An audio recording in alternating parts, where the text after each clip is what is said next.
Tuonne turvekerrokseen ja suotautuu siellä ja siinä yhteydessä kiintoaine jää siihen turvekerrokseen. Sitten tässä on kasvillisuutta, kuten näette aika rehevää kasvillisuutta tässä. Se ottaa tähän kasvuunsa siinä vedessä olevia ravinteita siihen kasvuun. Samalla se suorattaa myös niitä kiintoaineita pois ja siinä kiintoaineessa olevia ravinteita.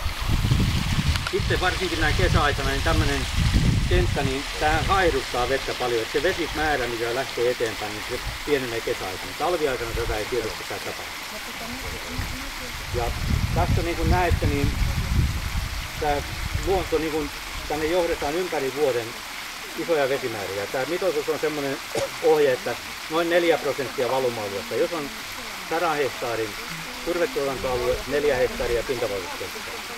Se on niin kuin tutkimuksella todettu, että se on riittävä määrä, noin 4%. Tai siitä yli. Isompia saa tehdä, mutta ei oikein pieniä.